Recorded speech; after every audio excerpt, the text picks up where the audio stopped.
Thank you very much, Tom. Now I'm going to move into the rebuttal portion of tonight's debate, so I'd like to invite Mike back to the podium for a 10-minute rebuttal speech.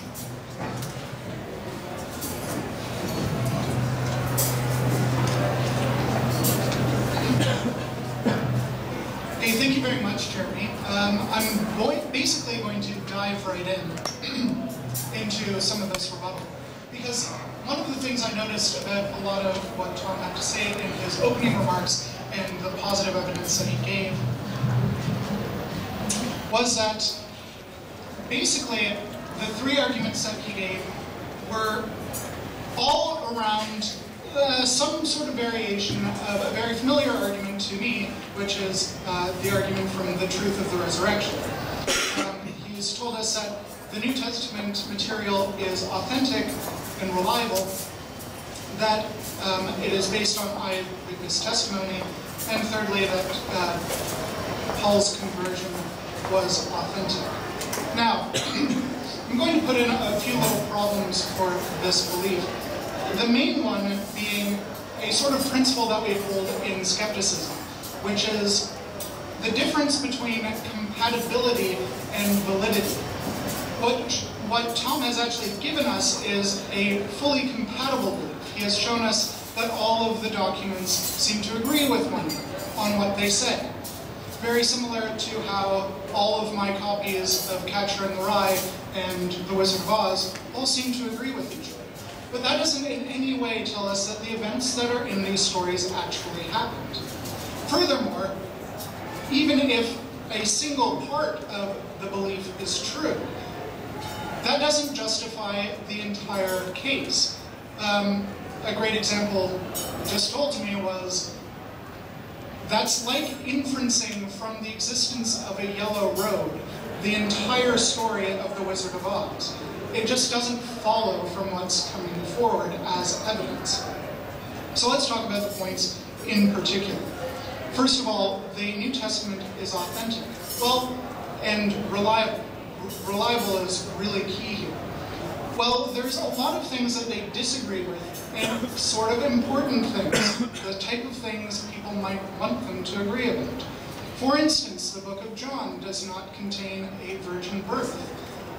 And that is, as Tom said, the kind of thing I would assume people would write down, because they're so rare. Secondly, also, they don't agree on the final words of Jesus. Also something, if I thought the Lord of the universe was dying and he had one thing to tell me, I think I'd remember it and write it down somewhere. And those are just two examples. I'm by no means a biblical scholar, but those are two very familiar examples of things that they disagree with that I think are rather important to the Christian narrative. Leaving aside the entire point that even if they are completely reliable and agree with each other, that doesn't actually mean anything. In fact, one of the theories that I am aware of in biblical interpretation is that Matthew and Mark are actually copies of the same document. That the reason they agree so well is that they don't agree just in events, but they actually have exactly the same wording, because they seem to be copies of each other. And the only differences appear to be in rough pieces of interpretation. For instance, the book of John talks about the signs of Christ, and it's that instead of talking about the miracles of Christ. And this is believed by some biblical scholars to be an inference to the book of Moses, that Moses had the signs of Moses that displayed his divine power. And they're trying to make a reference to that. So it's those types of differences that we see. So we don't need compatibility on all of these things, or reliability in any stretch of the imagination, because they could all come from the same one document, and if that document's valid, well then it's a lot of trouble. Secondly, he talked about eyewitness testimony. I have two basic arguments against this. That eyewitness testimony is invariably subject to framing effects and is flawed.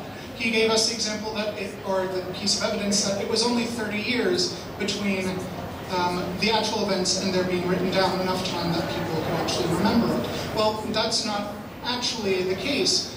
Lynn Margolis, who is a psychologist at UC San Diego, which is incidentally where Patricia Churchland teaches, has done extensive work on how framing affects the way I ask you certain questions about a recalled event can change drastically the kind of memory that you'll have about the event. For instance, a car accident can change from being a relatively minor fender bender to being a full-blown destruction of a vehicle. If for years and years I ask you, how fast was the car going when it smashed into you?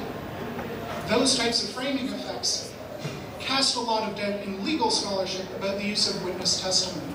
And if it's bad for witness testimony in legal cases, where the amount of distance between the events is months and not decades, I'm sure that this is a very big problem for Tom.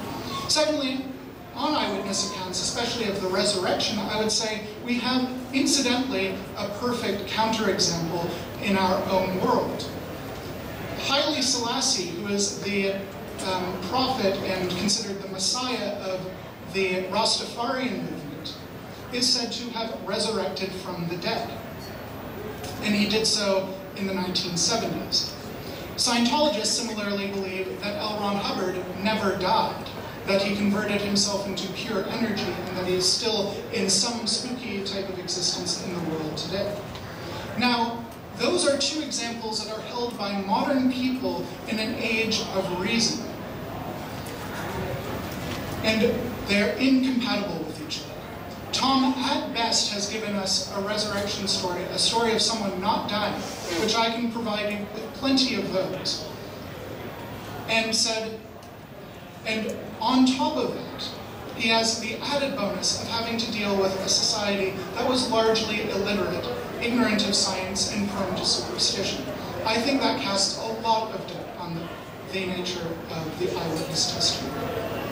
Since I only have 3 minutes left, I think I'll move to his argument against naturalism, which is called the evolutionary argument against naturalism. So the first thing about this argument is that it casts doubt not just on evolution or naturalism, but in all of human knowledge. And in this case, it's kind of self-defeating, because it says that because all of our natural cognitive mechanisms are the product of evolution, that we shouldn't believe in either evolution or naturalism. Now, this is interesting because the argument against naturalism is itself a product of human reason. So even if it's true, it necessarily also has to be false, or at least as suspect as naturalism is itself.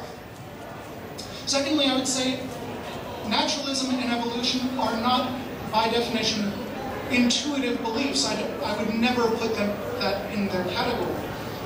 They're not intuitive in any way. If anything, the alternatives are the more intuitive beliefs. Creationism has going for it that it is completely intuitive, and it makes a lot of simplistic sense. The problem with evolution was never that it was too intuitive, it was that it was too complicated, that people didn't really understand what it was saying.